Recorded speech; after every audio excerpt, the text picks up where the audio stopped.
الحمد لله رب العالمين، الصلاة والسلام على خاتم النبيين وعلى آله وصحبه أجمعين، أما بعد فأعوذ بالله من الشيطان الرجيم. بسم الله الرحمن الرحيم. قال الله تعالى في سورة الكهف: إن الذين آمنوا وعملوا الصالحات إنا لا نضيع أجر من أحسن عملا أولئك لهم جنات عدن تجري من تحتهم الأنهار يحلون فيها من أساور من ذهب ويلبسون ثيابا خضرا من سندس واستبرق متكئين فيها على الأرائك نعم الثواب وحسنت مرتفقا۔ ترجمہ: اور جو ایمان لائے اور کام بھی نیک کرتے رہے تو ہم نیک کام کرنے والوں کا اجر ضائع نہیں کرتے۔ ایسے لوگوں کے لیے ہمیشہ رہنے کے باغ ہیں جن میں ان کے محلوں کے نیچے نہریں بہہ رہی ہوں گی۔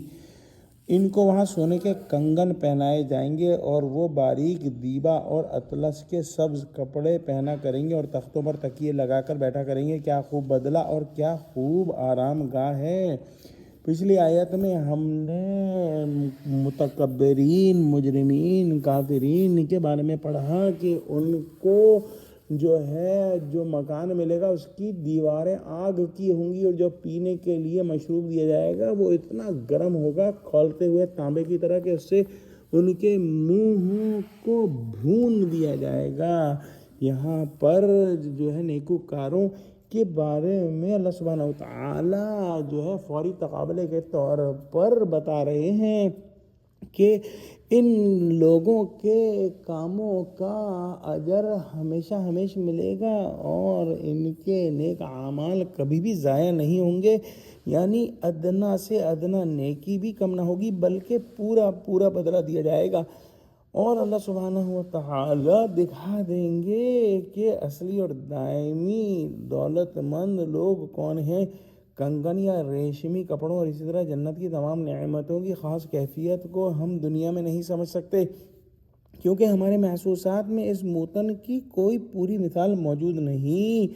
علماء نے فرمایا ہے کہ شاید اوپری لباس باریک ریشم کا اور استر دبیز ریشم کا ہوگا، واللہ اعلم، یا پھر دونوں قسمیں الگ الگ استعمال کی جائیں گی، واللہ اعلم۔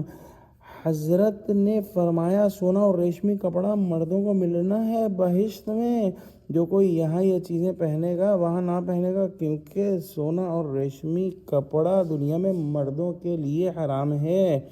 یہ نیکوکار مسحریوں پر تکیہ لگائے نہایت عزت و آرام سے بیٹھے ہوں گے۔ ان کے گھر ایسے ہوں گے جو کہ سرسبز و شاداب باغوں میں ہوں گے اور وہاں پہ نیچرل اریگیشن سسٹم ہوگا اور ان کا لباس بھی خوب ہوگا اور ان کی نعمتیں بھی خوب ہوں گی اور ان کی آرام گاہ بھی خوب ہوگی۔ یا اللہ ہم کو ان خوش قسمتوں میں شامل فرمائے، آمین۔ یا اللہ مسلمانوں کی مدد کر، مسلمانوں کو متحد کر، آمین۔ یا اللہ ہم کو قرآن کا فہم عطا فرما، آمین۔ وآخر دعوانا الحمد للہ رب العالمین۔ والسلام علیکم ورحمۃ اللہ وبرکاتہ۔